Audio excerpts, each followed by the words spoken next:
Welcome to Norton Disney, a quiet, unassuming village, but one with a global significance.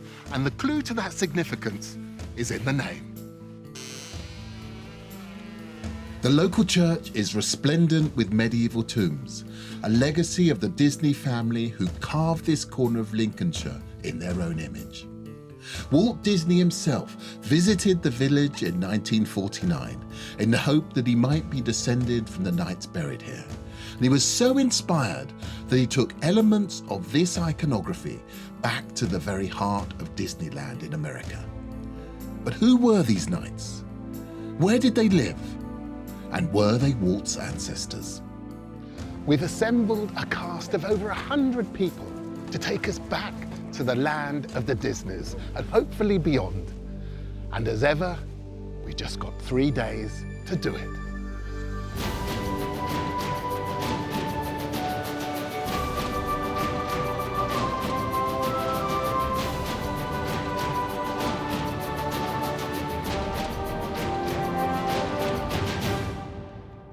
Norton Disney lies in the east of England, a small village on the Lincolnshire-Nottinghamshire border, 12 miles outside of the city of Lincoln. With a population of barely 250, the origins of this historic village are uncertain.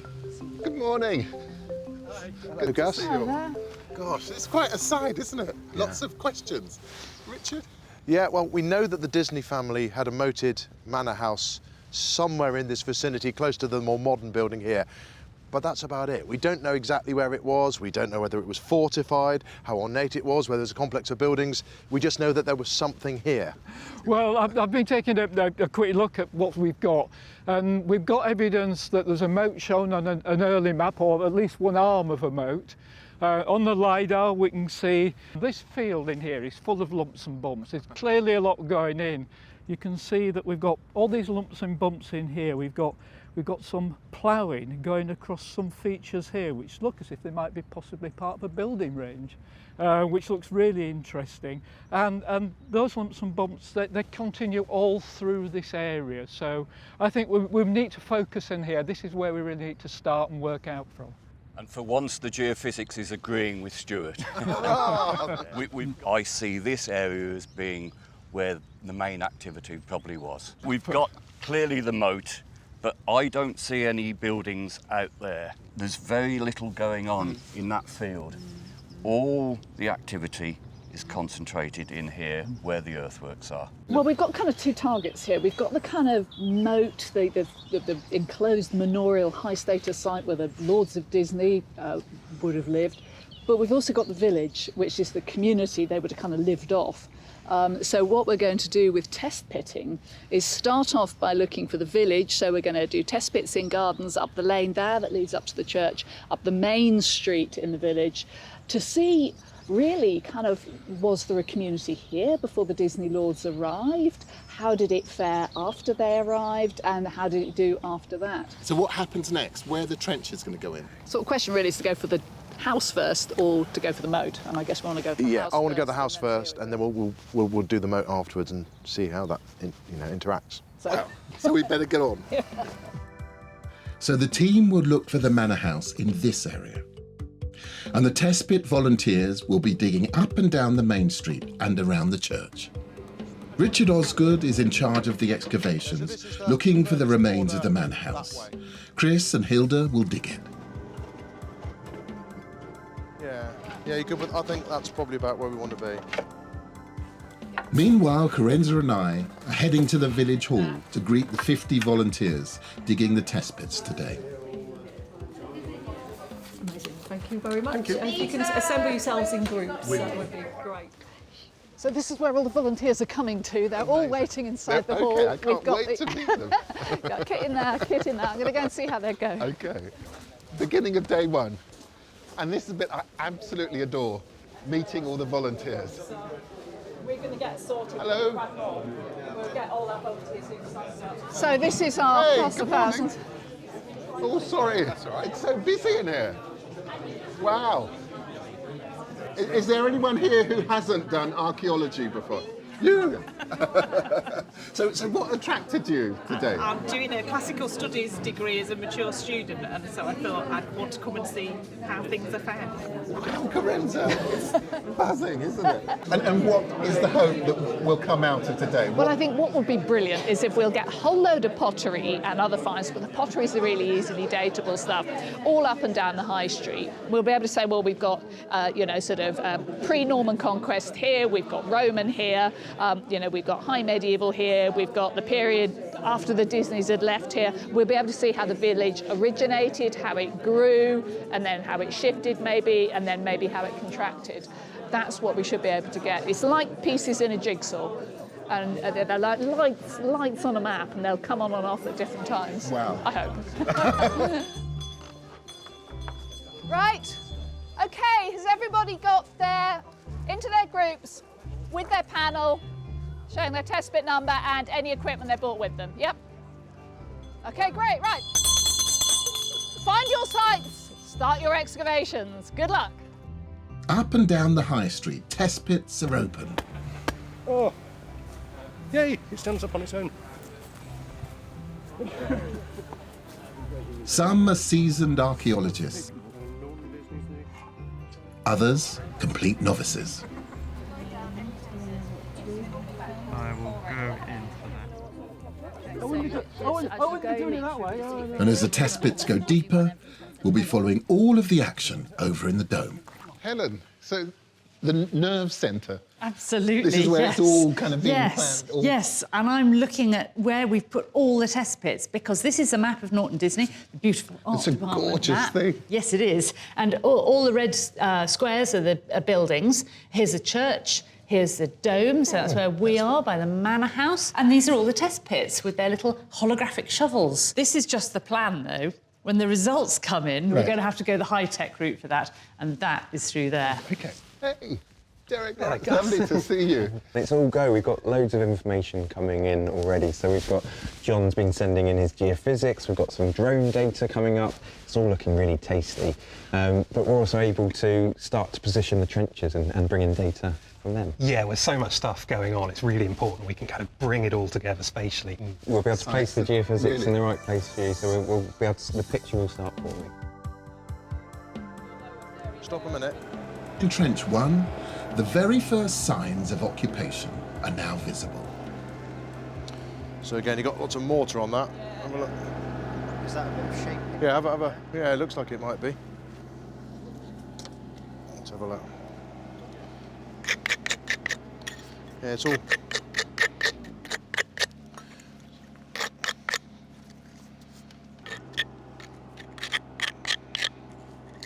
Yeah, so it's worked stone, isn't it? Yeah. Brilliant. Good start. Good, yeah, that is good. Great start. Oh, it's the whole manor coming up now.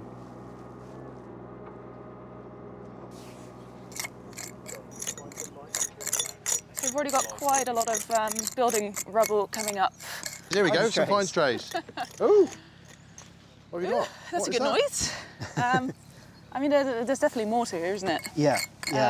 Appears to be a big squarish. So that's block. when we're machining, we were finding a lot more Suddenly rubble a just lot of above that, rubble. weren't we? Yeah. I'm thinking it could be a wall. Well, that would be very quick work, wouldn't it? Well, it's looking good. Yeah, I did just say I might be being too optimistic. Well, we're getting quite a bit of brick and worked stone, aren't we, in this Yes, area? yeah. So that's Yeah. all really promising. Yeah, bits of tile, bits of glass, bits of pottery. It's so busy, though, isn't it? In just one small area. Yeah.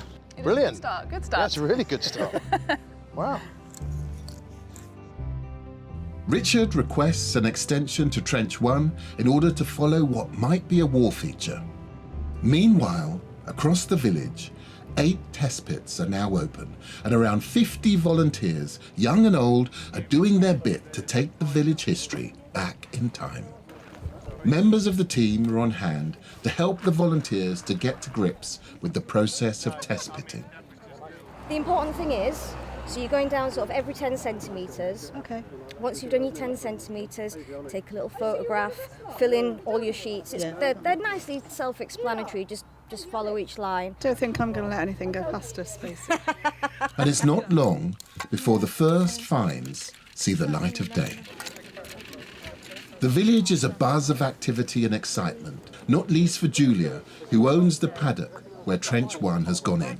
So Julia, it turns out we're digging in your garden. How does it feel having the crew here? It's quite amazing, actually. We weren't expecting quite so many people and quite so many pits. But it's fascinating, and we're really excited to see what we're going to find. Fantastic. Another local with much invested is Richard Parker from the Norton Disney History and Archaeology Group, who provided a lot of the local muscle and know-how. We really don't understand the origins of the village itself. It'd be really nice to understand how long the village has been here for, and also to understand a little bit more about the Disneys, because that's what Norton Disney's famous for, is that the Disney family were here from at least 1150. It's great to work with local community archaeology groups, so hopefully we'll find some interesting information about the village. We're keeping our fingers crossed. Brilliant. The rapid start to Trench 1 has slowed down. Finds are trickling in from the spoil heap. Oh, well done. That's our first coin. Nice. Well, that should, I'm not going to do it, but it should clean up really nicely, shouldn't it? I mean, you can see some quite, I mean, what do you think? You got any guesses? I could see a short cross on, you get the long cross coins and the short cross coins. Yeah. See, I don't touch that because I'd make a right mess of it, but that's a really good thing. But the archaeology is becoming rather confusing. Richard? Yeah. we seem to be getting a lot of... that doesn't look like Manor House to me. Quite modern finds, I would say. There's no asbestos yet. But we have Brunch got... bar. Other chocolates, of course, are available. Brunch bar, yeah, that's probably not what we're after, is it? So this is just a dump of... A modern dump. Rubbish. So I know we got a bit excited back there, but the excitement's slightly lower at this point. We're lowering morale at this point, are we? That's not good. What about that stone, though? Are you thinking that's in situ, or is that less exciting now? What do you think, Chris? Cleaned up around it now. It doesn't seem to have any friends. Seems to be a bit of a stone on its own, so it's a bit less interesting now. Oh dear, that's the worst sort of stone, isn't it? Yes, yeah. OK, so the idea is that we're on the 5 metre point here. We'll leave the next 5 metres, and then we'll carry on 5 metres after that. So we've almost got like a string of sausages or a causewayed enclosure or something. We'll keep going in that direction, and we'll fill up that evaluation trench, and then eventually, hopefully, we'll pick up some medieval and not modern stuff. So the plan is to extend the trench in labour-saving, bite-sized 5 metre chunks. I have a feeling we're going to find lots of nice things there. The test pits are now in full flow. Front and back gardens proudly sporting ever-enlarging spoil heaps. Every shovelful is sieved and a rich array of finds is building up. Oh, it looks like we've got some bits of blue ware and first bit of clay pipe. How exciting is that? Possible bits of roof tile and lots of nails, lots of kind of naily bits, some pig bones and lots of bits of glass. Derek and Lawrence are busy in the dome, keeping track of the finds on the maps. Derek, we've started to get some of the photos through for the test pits that are spreading across the village. To be honest, the archive's working really well. We've got data coming in thick and fast. I mean, test pit 9, I mean, we've got progress shots so we can see how deep they are. Very smart-looking test pit, isn't it? Some lovely ceramic. Now, I'm no ceramic expert, but it definitely is ceramic. Feels quite recent. Yeah, but if we take a look at some of the others, for example, test pit 1, we can see they're getting pretty deep down there, and some nice annotations here. I like the use of the writing on the photo. Finds trays coming in. Let's have a look at test pit 11. That one I think is sending in loads of data. Oh my gosh! And a lovely clay pipe. I think that's probably my find of the dig so far. The finds are shedding light on how the residents of Norton Disney used to live. I like this. Any idea what this is? I don't know, top of the flower pot maybe? Good guess. It's obviously ceramic. This is probably 19th, 20th century chamber pot. So, yes, so this would be quite a large pot that you'd probably keep at the end of your bed. And should you need to use conveniences in the middle of the night, then you would use this. All the while, Carenza encourages everyone to be vigilant and to keep their eyes open for early pottery. So just keep anything flattish, a bit small, because the earlier pottery, the medieval pottery, will look like bits of old dog biscuit. But as yet, there have been no glimpses of the medieval village through the finds. A bit of that creamware here. You seem to be getting less of the modern stuff, so maybe you're getting down to slightly earlier layers. There is, however, one place in the village where we can instantly step back in time to the Disney era, and that's in St. Peter's Church. I joined Richard Parker to help me understand the monumental legacy of the Disneys. Wow. So here we are. This is the mortuary chapel for the Disneys, their personal burial place. So these are actual Disneys? Yeah, these are actual Disneys. We have one here, for instance, William Disney, slightly defaced here historically for some reason. We've got the 3 lions here, the heraldic crest of the Disneys. And you see those 3 lions on the building? Absolutely. In a range of different places. And if we look over here at Joan of Deve's tomb, for instance, there's some more lions here as well. Richard the Lionheart adopted 3 lions as his royal seal in 1195. And it didn't take long for certain powerful Anglo-Norman families to follow suit. And William Disney's marriage into the Amundeville family around 1300 gave the Disney family the right to wear the emblem.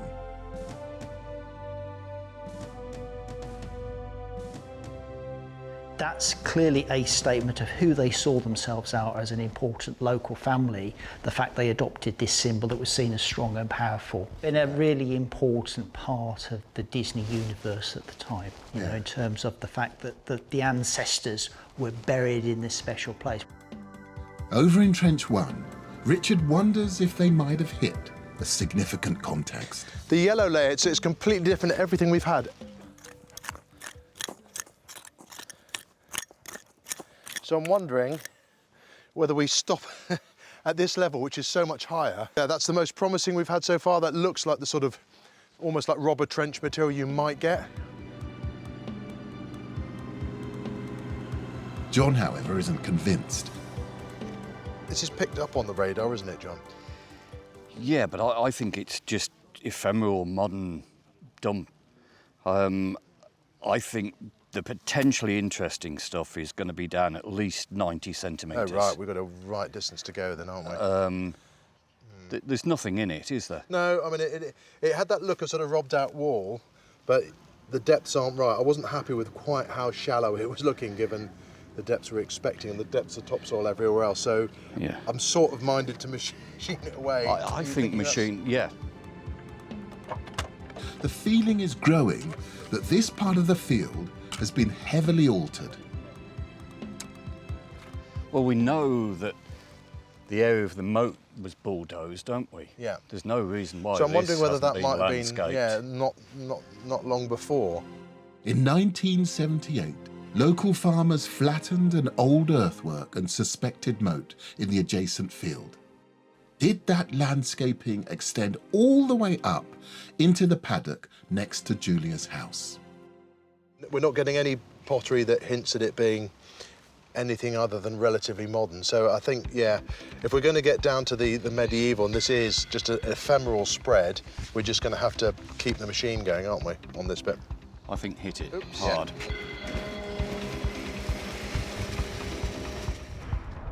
Join a thriving worldwide community of Time Team fans on Patreon.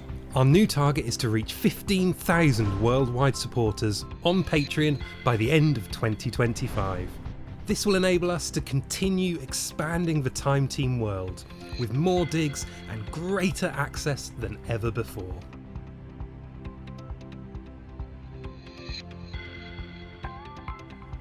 Stewart wants to look beyond the paddock and into the field next door to work out the dimensions of the lost moat, and also to discover if there might have been other moats through time, and he enlists Henry to help him. I've been having a look at this moat, the evidence for it. And it's quite clear, you can still see it in earthwork form in that field through there. In fact, you can still see, looks like there's a bit of water collecting down in the corner down there. Yeah. So on the LiDAR, the bit that you can see quite clearly, there's a ditch with a bank either side of it coming round here, coming up to that corner. Yeah. It kind of looks as if it goes on the other side of the hedge. But we've also got this low ground down in here, which runs up and round the corner. Yeah. So I was wondering if you cored the ditch, would we be able to help the story to give us an idea of whether it was wet? Yeah, I mean, if it's wet, there should be something waterlogged. You know, it should be as in preserved bits. Perhaps you should be able to tell. Knowledge of whether these ditches are actually wet and contained and held water, or whether it's just water flowing through. If you can differentiate that, I think it's quite a critical questioning. Much quicker than trying to excavate it, hopefully. Well, I mean, if we can resolve whether that goes all the way round and we've just got one moat with a big moat, or whether we've got a smaller moat. Using a drone, Stewart gives Henry a bird's eye view of the earthworks he's talking about in the neighbouring field. That area has been filled in, but you can see that clearly on the geophysics, and you can start to see the ditch at the corner where that tree is. That's a marker for you. So if you start working your way that way, round the corner of the ditch and then back up to the corner of the paddock there, and then through the low ground, round to this corner, and get as many points as you can, causing that'd be really helpful. Perfect, okay, we'll give it a go. So Henry begins his laborious journey, coring every 10 metres around the suspected perimeter of the moat. With Trench 1 on the hunt for signs of the Manor House, I want to be sure I understand exactly what that entails. Helen, Bear, great to see you both. Hey. Now, everyone is talking about this moated medieval manor house. Yep. What exactly is it? That is a really good question. and I think the thing that we've got to remind everybody at first is that it's not just a house. It's got lots and lots of rooms, but they're not under the same roof. They're separate buildings under different roofs and making up a complex. And we've got a hold of a plan of an excavated one. OK, it's from Cornwall, but it's a really good, complete set of rooms around a central courtyard. Lots of rooms all joined together. But Bear is reconstructing these and putting roofs on them. But where everybody is coming together and where you're doing your main entertaining will be in the hall, which was here at Penhallam. So yeah, that's good, isn't it? Yes, absolutely. So that's a separate range, if you like. And then we need, if we're entertaining, we need food. So we need a kitchen, rooms for baking, the bakehouse and the brew house, and more storage, the cold storage, the larder. And then lastly, at Penhallam, here we had a chapel. But we don't think that we would have had all of these at Norton Disney. For a start, there you can take away the chapel, lovely as it is, because we've got the parish church that's only just over the way, so you don't need it. And then also, I think we've got a bit more space here than they had at Penhallam. This is about 60 metres across. Ours is at least 80 metres by 60. So we can shunt our kitchen a bit further away, because if the kitchen catches fire, which they often do, you don't want it to set fire to everything. But it would still be inside the moat, would it? Still inside the moat, yes. Now, this doesn't mean that in 1150 or whatever, we started off with all of these elements, all in separate buildings. So as you upgrade, you build something new, and maybe as you downsize, you take it away. And we won't know what we've got yet, not until we have actually dug it up. I mean, this is just what we should be looking out for. But the kind of fixed point that we have got is a document of 1540, which gives an inventory after one of the Disney family has died. And it as part of the probate process, we have an inventory room by room. This inventory proves that the Disneys were still living in a lavish furnished manor house in Tudor times, with canopied beds, joined furniture, fine fabrics, silverware, and an array of livestock.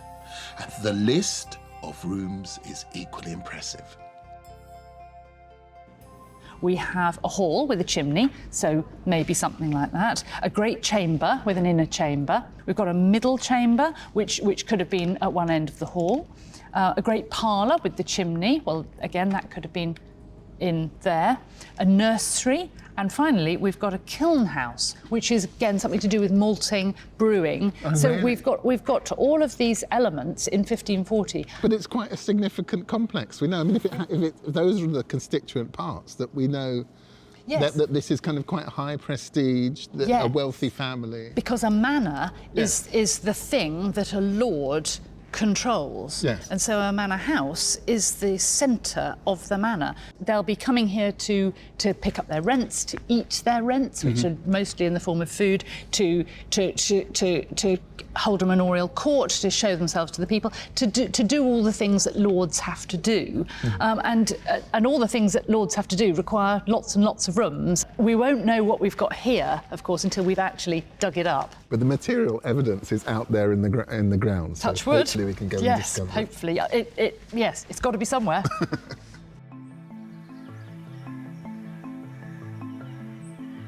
I head back to the church to join genealogist Sophie Kay, who will be digging in the archives.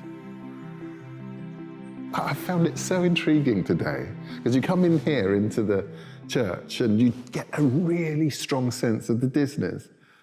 And then in the landscape, trying to find the manor house. And then, but in terms of the archive, are we beginning to get a sense of them? Oh, I think we've got some great finds there, Gus. So really, over this period of time, what I'm really wanting to do is explore some of those wonderful archival documents. We've got some really good medieval material in the archives relating to the Disney family. So I think the challenge there is going to be saying, you know, how far back can we take this part of the family? Really? Can we start to understand how the Disney family in medieval times was interacting with this local area?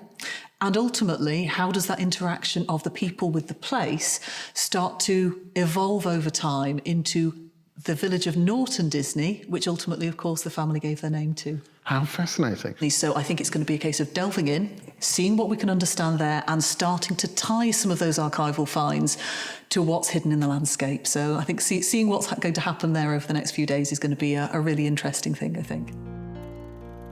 Walt Disney famously brought his family to the village in 1949, and it was St. Peter's Church that really captured his imagination.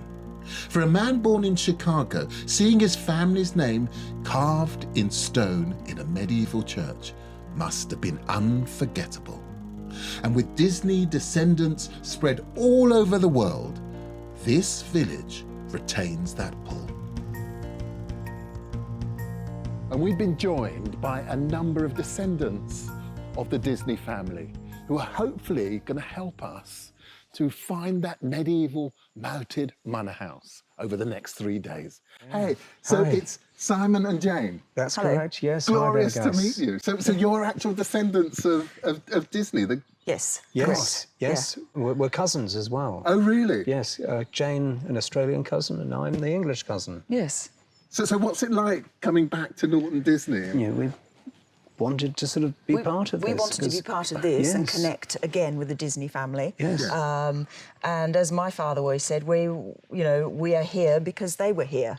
I don't think there's been so many Disneys all together since the 16th century. Yes, yes. Yeah. Yes. And it's glorious to come, I mean, to this chapel. absolutely and you get amazing. a really strong sense of this Yes. community that is really founded around this single family. Yes, very much so. Well, yes. to stand there and see that this couple here are our 20th great-grandparents, it's... Wow. Yeah. I don't know how many people... Well, I don't know anybody else apart from us No. that can do that. So No. it's you feel very grounded and you feel very Yes. connected and... yeah, I think it's pretty special. Yes. It is to us anyway. Yes, but we are Yeah. part of history. Yeah. So Simon, Jane, I mean, what are you hoping from the next couple of days? I would love to see our Disney Manor House, something of the foundations being revealed, which will then give us a further indication of how our ancestors lived, maybe even something of how they thought, depending on what is found. But to find that would be pretty spectacular. Yes, I'll echo that. We've seen the graves inside the chapel. We know the name, but to actually have real people in a real house And I think I would actually like to get a spade and do a bit of digging to see if I can find something. Be careful what you wish for. Maybe. I don't know what will happen. We may hold you to that.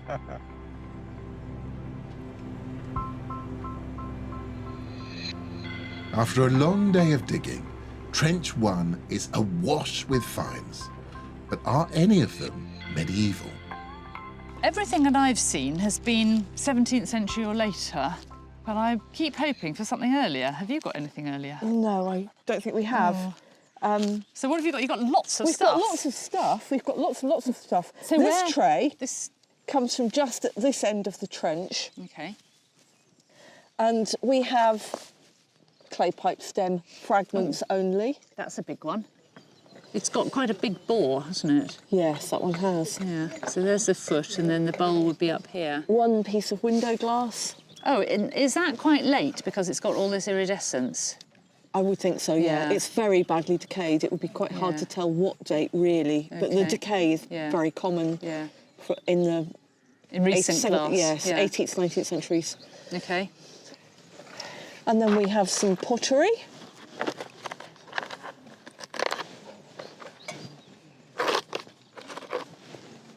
Lots of different colours. Lots of different colours, yes. Quite hard-fired, purple. Yeah. I think this is Cistercian type ware. Oh, yes, these big ridges. Yeah. Yeah. So that's what... it says Cistercian ware. It always sounds like it ought to be medieval, but it's not, is it? No, it's 15th, 17th century, and then carries on a bit as well. Black brown glazed earthenware, 17th to 19th century date. All right. And that's a bowl rim. Yeah, so that's the bit that you'd see. Yes. Yeah. This end of the trench has got some much more exciting stuff again. Right. That's very purple, isn't it? Yes. I think that's the base of a Cistercian typeware mug or flagon or jug, that sort of thing. It's so shiny, that glaze, isn't it? Very hard-fired too, very hard. Yeah. And then we have another rim from a big, really big bowl. Is that this black-brown stuff again? Yes, the black-brown glazed fabric. It's quite hard to see that. That's big, isn't it? Yes, like a fruit bowl. Bigger than that, potentially. They're used in not only the kitchen, but in the dairy, in the laundry. So you may wash your clothes in it even. Oh, wow, that is a nice one. And look, it's got letters on. Well, let's have a look. There, and on the other side. A T and an H. So, what kind of person? A Thomas or a... Thomas Hunt or something yeah, like that, something maybe. Like that. That's presumably the maker, because it's cast into the surface. And there's a... Is that a line between the two halves of the mould? I think that probably is, yes. Yeah, you know, though, why was this one thrown away? Because it's perfectly serviceable. So it's the very well-off smoker who throws this away. But then I suppose they're always very well-off, aren't they, in the 17th century, because tobacco's so expensive. Yes. So everything really could have been in use in the 17th century, Pretty much, I would think, yes. You might almost think that we had a large 17th century manor house quite close by. Funny that. Over in the test pits, however, that connection with the early Disney period is finally happening. I almost threw that in the spoiler. Yeah, that potentially could be medieval. Oh. So with that grey, sandy kind of texture there, and it's sort of redder on the outside. In fact, looking at it, it's actually got, I think, I'm just trying to see, this is a bit of, a bit of sparkle there as well. I think that's a little bit of glaze.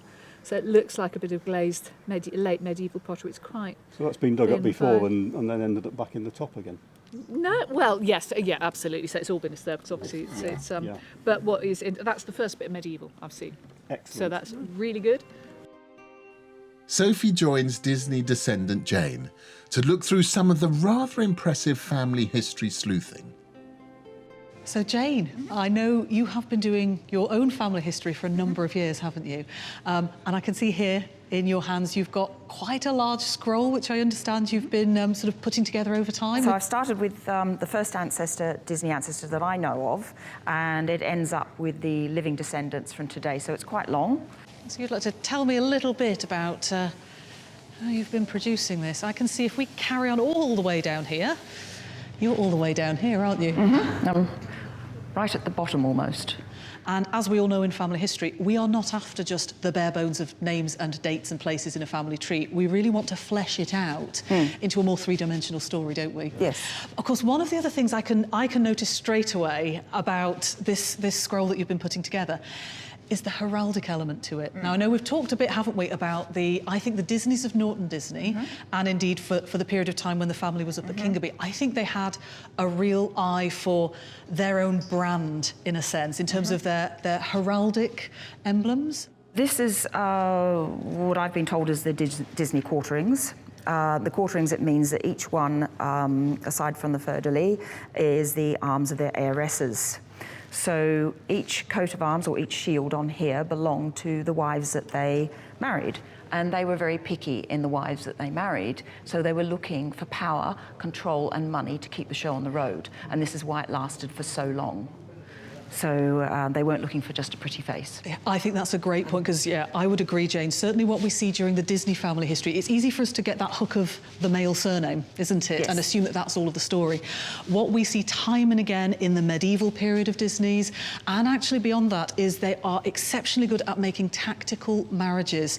For example, the marriage that brings the Kingerby estates into the family at the beginning of the 14th century, and various other marriages like that. So I think they were very shrewd in terms of the people that they married. And if we delve in, we can actually pick out some of the Disney-related designs. So in the 15th century, we have two designs that we would associate with Disney's. We have these three lions passants, the walking lions of the Disneys. And we also have, I can see here, you've noted these three fleur-de-lis. Yes.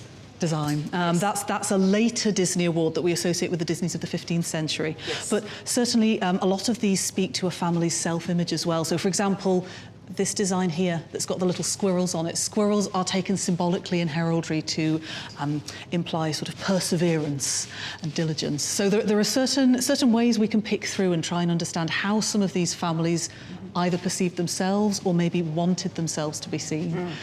So it's nice that you've been able to sort of explore the Disney women as much as the men. Oh, the Disney women can take you down very, very long, deep rabbit holes. Get hold at one on a boring weekend, and you are amused for the entire weekend by finding out all this different stuff about them. So they're all individuals, these women that have got their own status and power in themselves. It's been a long day for the many hard-working test pitters, with the fruits of their labour lying in the fines trays. That's nice. Got glazed on both sides. That again, 17th, 18th, probably. That could even be a bit early. That looks late medieval. I catch up with Carenza to find out what we've learned so far from the test pits. A little bit hints of medieval. The most of the medieval material we've got is near the pub. Oh, really? How interesting. Just not to say that the medieval people sat all the time in the pub, but we've got two test pits that produce definite medieval material. So at the moment, it's looking like a bit of a core there. And the other really interesting things that's coming out of the test pits at the moment is one of the test pits that's between the manorial site over there that we're digging and Main Street through the middle of the village. The test pit that's between that area has produced two bits of ceramic roof tile and a bit of medieval window glass. Oh, really? Now, only the kind of wealthier houses in the medieval period would have had clay tiled roofs because they're expensive and you need a big, thick, solid wall to hold up a heavy clay roof. It's much heavier than a thatch roof. Critically, only churches or manor houses really had glazed windows. So the fact we've got this little bit of medieval window glass from the area between the suspected manorial site and the street is just hinting at the possibility that the manorial site actually went all the way to the street. Just a single find can raise those sorts of questions and suddenly a hypothesis about the kind of manor house. So the high status buildings on this side of the street, and then there would have then been kind of more sort of lower status. That's a current emerging hypothesis. I wouldn't say we come up with a conclusion. So, what lies ahead for tomorrow? I catch up with the team. So Richard, John, you've been busy since this morning. Hello. Yeah, it's a bit different, isn't it, now? Yeah, so we've got, you saw that we put the single trench in with little causeways between it, and we're trying to pick up either ditch or moat and structure was what we really wanted to find. Medieval structure. Medieval structure, yeah. I'm glad you added that last bit because we're not there yet. We're not there yet. I think the most interesting bit, you can see there's a dump of brick and stone, maybe demolished building. The key thing, if we're looking for medieval, it's possibly going to be below that. We found lots of nice clay pipe stems and clay pipe bowls. We might be into the 17th century. Oh, okay. We're not into the medieval in this bit. Early days. Tomorrow. Tomorrow. So tomorrow we... I hope so, yeah. Tomorrow, we'll go below that level of demolition and destruction. We'll do some more work in this one. I think there's maybe some more clues in this trench. And then after that, we will open up trench number 2. Oh, wow. So, John, where's trench 2 going to go? That's going to go on some more anomalies we've got over there, also some interesting earthworks, and like this, it's going to come up with the goods. Medieval? It's going to come up with the goods. And Carenza, some test pits? Well, the test pits have produced a bit of medieval, a few bits, but apparently more than the more than we've got, so that's for sure. Yeah. She's delivering. Come on, guys. Interestingly, the test pits for the medieval seem to be clustered around the pub, which, of course, just over there a little bit. But what I really wanted to really get a decision on is we've got another 50 volunteers coming tomorrow on top of the ones we've had today. So we could have anything between about 6 and 8 pits. Where would you like them? I can give you lots of targets. Might not be medieval, but lots of targets. My urge, if you like, is to go into Julia's garden. 2 or 4 test pits in, we could sort of put them orientated so that if we wanted to join the 2 up and make a little slot trench, hand-dug, metre-wide slot trench, we could do garden. that. Is Julia okay? I have had a word with her. Okay, No, she's really happy, actually, which is amazing. Would that be... I think that would work really well. I mean, because if we're not getting yet medieval in here, then I think, yes, that's got to be an option we explore, is that it hasn't actually come out as far as this, and it's maybe closer to the existing structure. And we could, Gus, this might be of interest that I've just found on the soil. Gorgeous thing. Wow. So what's that? I mean, can you give me a sense of... Well, I need Helen to have a look at that, really, but I mean, it's obviously a little fleur-de-lis thing that's been sewn on to someone's dress or uniform or something, whether that's military or... I mean, it looks like it's been fixed onto something else here, but those loops look like it's been sewn onto something. It's a beautiful and the great thing is, isn't it? it's the fleur-de-lis, which is on the Disney insignia. Of course. So actually, and we're right at the end of the Disney era, so that's the closest we've got to them, something I might actually have handled. It's definitely a high status thing. It's great to get at the end of day 1, maybe we've got some link to Disney. OK, fantastic. But day 2, the promise of medieval. I can feel the pressure, Gus. Medieval. We'll go for 17th century and some medieval after that. I'm stressed now. Are you? I think it's pub time.